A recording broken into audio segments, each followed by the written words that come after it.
চুপচাপ মধ্যে তারাই থাকে। আজকে ভদ্রলোকের সব কথা বলি না, সারাক্ষণ সাথে বই পিছু পিছু ঘুরে।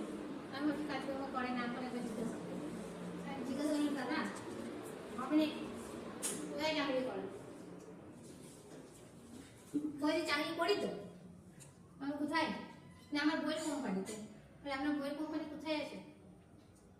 বইয়ের কোম্পানি ঘরে। ঘরে? আরে বইয়ের চামচাগিরি করাই তো আমার কাজ। আমি সেই বলছি তোমাকে, পরশু রাতের বেলা দেখছি বউ মোবাইল নিয়ে গল্প করছে মায়ের সঙ্গে না বাপের সঙ্গে। ও দেখছি পিছু পিছু করছে, মানে ও না ওর শ্বশুর মানে বলে কই বিয়া দিন বউকে দেখাই কাজ করে বলে এবার চাকরি বলছি বইয়ের কোম্পানিতে চাকরি করো। ভাই অমনি বউ ভক্ত হইতে পারলো তোমাদের? তোমাতে পারবে না। আমিও অমনি চাকরি পেলে খুব ভালো হতো। আচ্ছা করবে। হুম। হুম।